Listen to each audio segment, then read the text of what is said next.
Assalamualaikum and welcome back to Zaf channel, guys.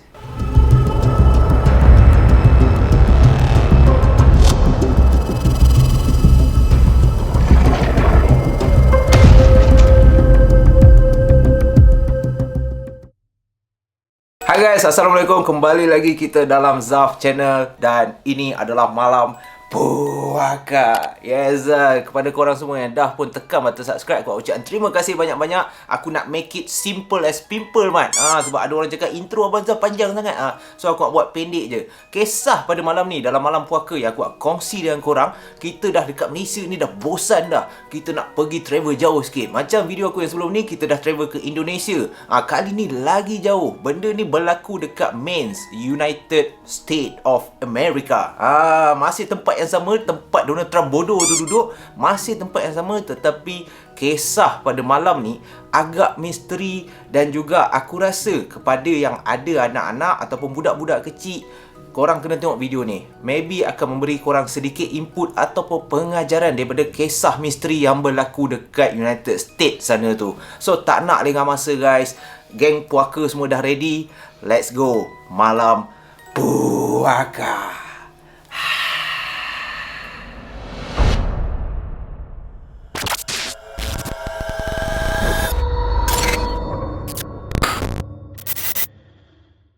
Kalau kita bercakap, guys, pasal budak-budak kecil, anak-anak kita ke, anak buah ke, kadang-kadang budak-budak ni, kalau kita tengok betul-betul, diorang ada perwatakan diorang sendiri. Ada tu yang cepat marah, ada tu yang terlebih nakal, ada tu yang daripada kecil kau dah tahu dah besar mesti berjaya punya, kan. Tetapi semua ni disebabkan oleh ini, apa ni? Bukan mata, otak.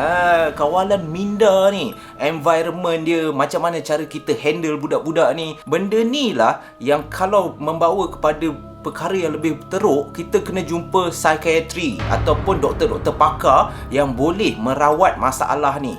Tetapi berbeza, guys, dengan kisah pada malam ni. Dia ada kena-mengena juga dengan budak-budak punya minda. Tetapi kejadian ni berlaku bukan baru-baru ni. Dia berlaku, kita kena patah balik, rewind ke tahun 1997. Dan dia berlaku di United States of America ataupun United States lah, US lah, aku boleh cakap. Kejadian ni pada permulaannya semuanya nampak normal. Sebab apa? Sebab pada tahun 1997 tu, satu pusat rawatan psikiatri budak-budak di Maine, United States telah mendapat satu pesakit ataupun budak yang perlu dirawat. Budak ni umur dia baru sahaja 10 tahun, tetapi dia ada anger management ataupun dia cepat marah ataupun dia cepat tantrum, cepat melenting, kan. So apabila mak bapak budak ni bawa budak ni, kita kasih contoh nama dia lah. Nama dia contohnya Jonathan. Apabila mak bapak Jonathan ni bawa Jonathan berjumpa dengan doktor pakar untuk tengok keadaan anak dia, pada permulaannya semua okey.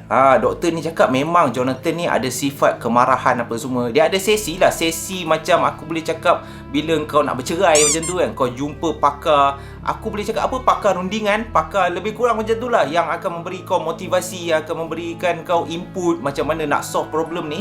So doktor ni pada awalnya dia tengok Jonathan ni macam okey, budak ni memang cepat marah. So kita nak kena ada sesi rawatan, kita nak kena tahu dulu apa yang bermain di dalam minda budak Jonathan ni. Pada awalnya Jonathan ni dia macam menunjukkan ciri-ciri yang dia akan okey. Maksud dia selepas beberapa sesi positif, result yang diberikan oleh Jonathan ni positif. Lama-lama dia dapat bagi tahu apa yang bermain dalam otak dia, kenapa dia cepat marah apa semua. Tetapi apa yang membuatkan doktor ataupun pakar psikiatri ni rasa kes Jonathan ni lain daripada lain, apabila Jonathan ni cakap dia ada seorang kawan yang pada awalnya pakar ni cakap kemungkinan besar bila budak-budak kecil ni imajinasi dia terbuka luas, guys. Macam budak-budak kecil, macam kita cakap, boleh nampak hantu, boleh nampak benda-benda di alam sebelah, alam gaib ni, kan. Alam bazrah. Budak kecil juga dia akan create satu dunia diorang sendiri apabila diorang berada dalam situasi tertekan. Contohnya diorang terlalu takut, diorang terlalu sedih apa semua, dia akan create satu kawan yang imaginary friend ni lah dalam otak diorang je. Diorang rasa kawan diorang ni boleh membuatkan diorang tenang. Jadi doktor ni pada awalnya dia ingat Jonathan ni hanyalah create satu imaginary friend, kawan yang kita tak nampak, semata-mata untuk mengawal kemarahan dia. Tetapi apabila doktor ni makin dia interview, makin dia mendalami apa yang berlaku sebenarnya terhadap Jonathan, dia dapat tahu bahawa Jonathan ada seorang kawan yang hanya muncul pada waktu malam. Dan kawan ni mempunyai nama. Nama dia Jonathan panggil Mr. Smile. Ataupun kalau kita translate, dia Mr. Senyum. So kalau translate dia jadi macam kelakar sikit kan, macam Encik Mimpi pula. Tetapi ini Encik Senyum. Mr. Smile ni. So siapakah Mr. Smile ni? Menurut Jonathan, Mr. Smile ni setiap malam apabila dah menjelang Jonathan ni nak tidur saja, dalam pukul 2-3 pagi, Mr. Smile ni akan muncul betul-betul di bucu katil tempat Jonathan ni tidur di dalam bilik dia. Jonathan ni cakap Mr. Smile ni mempunyai perwatakan yang ceria. Apabila Mr. Smile berada di dalam bilik bersama Jonathan, Jonathan describe ataupun Jonathan cakap Mr. Smile ni dia tak buat apa pun. Mr. Smile ni hanyalah berdiri di bucu katil dan hanya memandang Jonathan dalam keadaan senyum, guys. Jadi Jonathan cakap apabila Mr. Smile ni setiap malam muncul dalam bilik dia kan, berdiri sahaja, dia mempunyai satu aura yang membuatkan dia rasa selesa, dia rasa happy. Dan yang lebih penting, doktor pelik apabila Jonathan cakap Mr. Smile ataupun makhluk yang digambarkan oleh Jonathan ni bukan sahaja berperwatakan menyenangkan ataupun menarik, tetapi Jonathan cakap Mr. Smile ni setiap kali dia muncul pada waktu malam, guys, dia mempunyai satu bau seakan-akan cotton candy, guys, ataupun kita cakap gula-gula kapas. Setiap kali Jonathan ni cakap Mr. Smile muncul, gula-gula kapas punya bau akan memenuhi ruang di dalam bilik Jonathan tu, guys.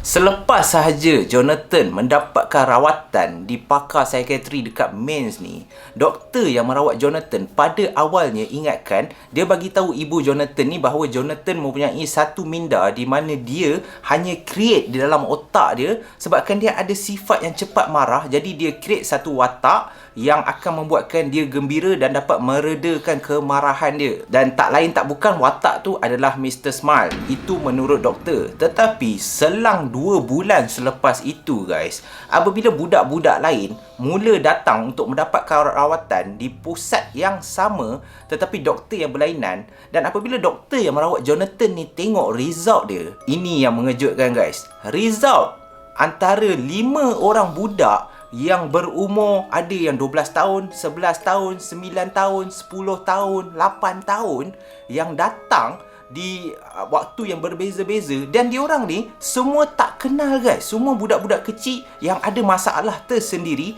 Tetapi apabila doktor-doktor diorang merawat ataupun tanya budak-budak ni, ini yang membimbangkan. Sebab apa? Pada waktu ni doktor yang merawat Jonathan teramat terkejut sebab budak-budak yang datang ni, budak-budak lain yang datang ke pusat rawatan tu, dia describe budak-budak ni semua bercakap tentang watak yang sama, orang yang sama yang menggembirakan hati diorang setiap malam, dan watak tu adalah Mr. Smile. Yes. Seram, guys. So budak-budak ni semua telah menggemparkan pusat rawatan tu sebab macam mana diorang ni semua tak kenal antara satu sama lain, tetapi setiap budak ni cakap diorang pernah ternampak ataupun Mr. Smile pernah datang ke rumah diorang. Jadi apabila berita tu telah menggemparkan pusat tu, diorang rasa yang ini bukan imaginary friend, ini bukanlah rekaan budak-budak ni, sebab tak logik, sebab cara diorang describe ataupun cara diorang ceritakan secara terperinci macam mana Mr. Smile ni ada bau gula-gula kapas, dia selalu tersenyum, dia berdiri dekat bucu katil. Pihak hospital rasa ini adalah orang sebenar yang kemungkinan besar setiap malam pecah masuk ke rumah budak-budak ni. Apabila dah macam tu, pihak polis juga turut terlibat. Sebab apa? Sebab pihak hospital telah melaporkan kepada pihak polis bahawa kes ni bukanlah kes minda ataupun bukanlah kes sakit biasa-biasa, tetapi kemungkinan dia melibatkan pecah rumah ataupun seseorang yang mungkin akan mendatangkan bahaya kepada budak-budak ni. Jadi beberapa minggu selepas itu, ada pihak polis datang untuk menemu bual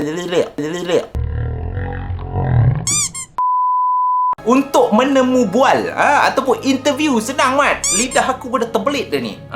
Untuk interview budak-budak ni semua. Jadi pihak polis pun datang ke hospital dan mula menanyakan berkenaan Mr. Smile ni kepada budak-budak yang dikatakan pernah ataupun kenal Mr. Smile ni siapa. Dan yang mengejutkan lagi sekali guys, budak-budak ni cakap diorang tak tahu pun macam mana Mr. Smile setiap kali diorang terjaga pada waktu malam, Mr. Smile telah pun berada di bucu katil, berdiri merenung ke arah diorang sambil tersenyum. Dan ada budak-budak yang describe Mr. Smile ni kadang-kadang dia akan menyanyi, tetapi menyanyi lagu kanak-kanak. Pada permulaannya budak-budak ni cakap Mr. Smile bukan nyanyi dalam satu bahasa sahaja guys, iaitu bahasa Inggeris. Bukan. Kadang-kadang ada budak cakap Mr. Smile ni akan menyanyi bahasa yang even diorang pun tak faham guys. Mr. Smile ni akan menyanyi seakan-akan untuk menghiburkan dia orang. Tetapi yang peliknya, apabila pihak polis tanya lagi macam mana Mr. Smile ni, ciri-ciri dia apa semua, pihak polis suruh sorang-sorang lukiskan ataupun ambil satu kertas dan cuba korang lukis macam mana rupa sebenar Mr. Smile ni. Dan ini lagi sekali telah mengejutkan pihak polis. Sebab apa guys? Sebab apabila budak-budak ni start lukis, diorang hanya melukis menggunakan krayon. Tetapi krayon polis sediakan bermacam-macam warna, tetapi setiap budak akan pilih warna merah dan diorang akan lukis penuh dekat kertas tu. Katakan kertas A4, diorang akan colourkan warna merah. Cumanya diorang akan biarkan bentuk empat segi di tengah-tengah, biarkan kosong. Tetapi kertas tu penuh dengan berwarna merah dan ada bentuk empat segi di tengah. Jadi apabila polis tengok, polis rasa macam apa benda ni Wak Nat?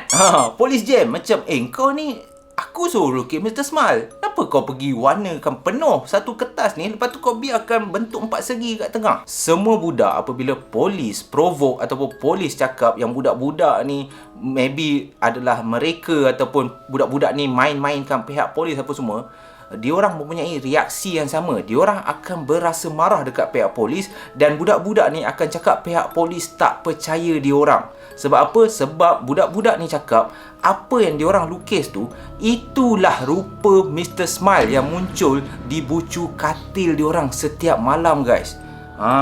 Sebabkan polis dah jam, polis dah tak tahu dah lukisan kau ni lahanat betul, aku tak tahu siapa kau lukis apa. Macam tu, polis pun cuba untuk bawa lukisan budak-budak ni. Contoh 5 orang lukis benda yang sama, polis cuba bawa lukisan ni kepada pesakit yang lain ataupun budak-budak yang lain yang pernah nampak Mr. Smile juga. Tetapi setiap kali polis tunjukkan gambar tu, polis tak bagi tahu siapa yang lukis ataupun apa siapa yang dalam lukisan tu. Setiap kali polis tunjuk dekat budak-budak yang tak tahu pasal Mr. Smile ni, apa yang mengejutkan pihak polis, budak-budak yang tengok lukisan tu terus cakap itu Mr. Smile.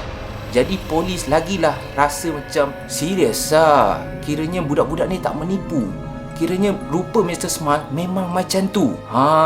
Bentuk empat segi lah, hanat betul. Hantu apa bentuk empat segi? Aku tak faham tapi Mak Saleh punya hantu Aku rasa kalau Mr. Smile ni muncul kat Malaysia, kita gelak. Memang betul lah, dia memang happy yang kita. Sebab apa? Sebab tak menakutkan. Kau bayang bentuk hantu bentuk empat segi warna merah. Alamak, pisyang kan. Tetapi okey, kita teruskan cerita. Nak dipendekkan cerita guys, selepas beberapa siasatan temu bual budak-budak ni semua, bukan habis di situ sahaja guys. Sebab apa? Sebab selepas sahaja 1 bulan selepas polis dengan pihak hospital tidak mendapatkan jawapan, tiba-tiba ada kes budak hilang. Yes, budak hilang. Dan budak yang hilang ni, bila polis track balik, budak ni pernah mendapatkan rawatan di pusat psikiatri yang sama, dan budak ni pernah cakap yang dia pernah nampak Mr. Smile, guys. Siapa budak yang hilang ni? Tak lain tak bukan Jonathan, guys. Jonathan ni, mak dia ada letakkan kamera baby dekat dalam bilik Jonathan ni tau, sewaktu malam kejadian tu. Dan yang agak mengejutkan, dalam kamera tu tiba-tiba pukul 2:30 pagi, kamera dalam bilik Jonathan ni tiba-tiba terpadam, ataupun aku boleh cakap tidak berfungsi selama 5 minit sahaja, guys. Dalam rakaman tu, apabila kamera tu tiba-tiba mula terbuka ataupun on balik, Jonathan yang pada awalnya nampak dalam kamera tu dia tengah baring atas katil, tiba-tiba dalam bilik tu tak ada siapa-siapa, guys. Jejak langkah Jonathan yang hilang pada malam tu tidak diketahui. Macam mana Jonathan boleh hilang dalam masa 5 minit? Polis bila pergi cek dekat rumah Jonathan, polis lagi jam sebab polis tak jumpa pun apa-apa ciri pecah masuk ke, ada orang umpil ke, tak ada. Polis cakap bilik Jonathan tu dalam keadaan normal, seolah-olah tak ada orang pun yang datang untuk menculik Jonathan, ataupun Jonathan pun kalau dia nak keluar sendiri daripada bilik tu, tidak mungkin, guys, sebab Jonathan masih lagi kecil dan bilik tu berada di tingkat 2 rumah tu. So polis rasa macam, okey, macam mana Jonathan boleh hilang ni? So polis lagi jam. Tetapi apabila polis mula dah ambil serius kes ni, polis tanya budak-budak lain sebab diorang rasa okey, ini mesti sebabkan Mr. Smile ni. Dan apabila polis tanya budak-budak lain ni mula menerangkan dekat pihak polis bahawa Mr. Smile ni dia tidak bercakap, tetapi Mr. Smile ni dia berhubung dengan budak-budak ni melalui minda. Dan budak-budak ni cakap Mr. Smile akan menunjukkan dia tempat-tempat yang menarik. Dan ada salah seorang budak, apabila polis interview, dia cakap dekat pihak polis dia tak heran pun kenapa Jonathan hilang. Dan budak ni cakap Jonathan sebenarnya tak hilang, tetapi dia ikut Mr. Smile. Dan budak ni turut bagi tahu polis kita semua akan hilang sebab Mr. Smile nak bawa pergi balik rumah dia. Mr. Smile pernah tunjuk rumah dia, ada istana, ada gula-gula. So polis lagilah rasa, kau biar betul, Mat. Dia telah merisaukan pihak polis dan juga ibu bapa apabila budak ni cakap sesiapa yang pernah nampak Mr. Smile mesti akan hilang. Dan budak-budak ni pun suka. Dia orang rasa dia orang nak ikut Mr. Smile sebab Mr. Smile ni bagi budak-budak ni menceriakan hidup dia orang. Dengan bau gula-gula kapas apa semua kan. Kurang ajar betul. Tak lama selepas tu, apa yang budak ni cakap menjadi realiti, guys. Sebab pada tahun 1999, keempat-empat budak yang lain semua dah start hilang tau. Selepas daripada Jonathan hilang, dah 2-3 orang yang report nampak Mr. Smile ni dah mula hilang. Tetapi apabila polis masih lagi mencari budak-budak yang hilang ni, tinggal 4 orang saja yang tak hilang. Tetapi pada tahun 1999, apa yang mengejutkan pihak polis, keempat-empat budak ni hilang pada malam yang sama, pada hari yang sama dan waktu yang sama, di bilik tidur diorang, guys. Dan diorang hilang umpama diorang telah hilang macam tu je, guys. Seolah-olah macam angin yang menghembus ke pantai dan kau dah tak nampak dah bayang-bayang budak-budak ni. Polis sampai ke hari ini, guys, tidak menjumpai jejak langkah dan pihak polis tidak tahu siapakah Mr. Smile yang telah menculik, ataupun siapakah Mr. Smile yang telah menghiburkan hati budak-budak ni. Adakah Mr. Smile ni seorang manusia, jin, ataupun bunian tetapi versi Mak Saleh punya, guys.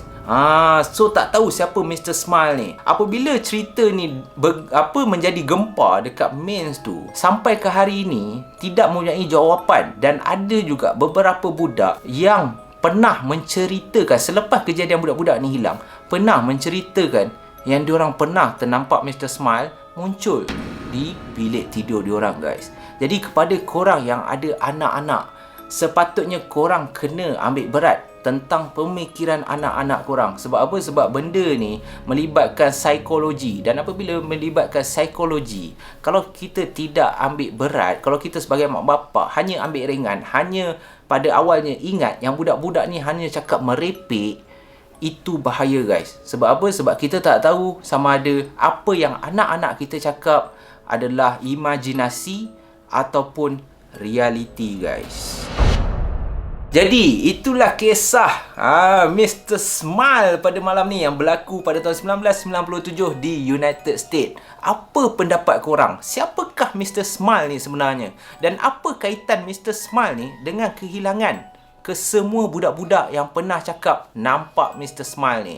Kalau korang tanya aku, kemungkinan besar Mr. Smile ni adalah orang bunian yang suka terhadap budak-budak yang mungkin mempunyai masalah ataupun budak-budak yang tidak mempunyai kawan. Jadi apabila budak-budak yang tidak mempunyai kawan ni, mungkin Mr. Smile ni rapat dengan budak-budak ni untuk membawa budak-budak ni ke alam Mr. Smile tu. Tak tahulah apa ada kat sana kan. Dia pun bentuk 4 segi je. Aku tak tahu sebenarnya. Apabila aku dapat tahu cerita ni pun, aku tak boleh bayang. Korang boleh bayang tak hantu bentuk 4 segi kan? Aduh, bisyang. Aku dah rasa macam Lego dah. Mungkin aku dah terbayangkan Mr. Smile ni kemungkinan macam Lego. Tetapi wallahu alam, kita tak tahu kan. Sebab dunia ni pun kita tak tahu full lagi. Apa ada dalam laut pun kita tak tahu. Ini kan pula nak tahu Mr. Smile tu kan. Tambah serabut man. So kepada korang yang ada anak-anak, tengok-tengok. Jangan-jangan takut anak korang pernah ternampak Mr. Smile ataupun Encik Senyum ni guys. So itu saja kisah pada malam ni. Aku harap korang jangan ambil serius, jangan taksub sangat kan. Komen yang baik-baik. Dan siapa yang belum tekan button subscribe tu, tekan button subscribe. Kalau tak, aku suruh Mr. Smile codik korang. Alright, so itu saja pada malam ni guys. Stay safe, stay healthy. Kita jumpa lagi dalam malam puaka yang akan datang guys. Bye bye.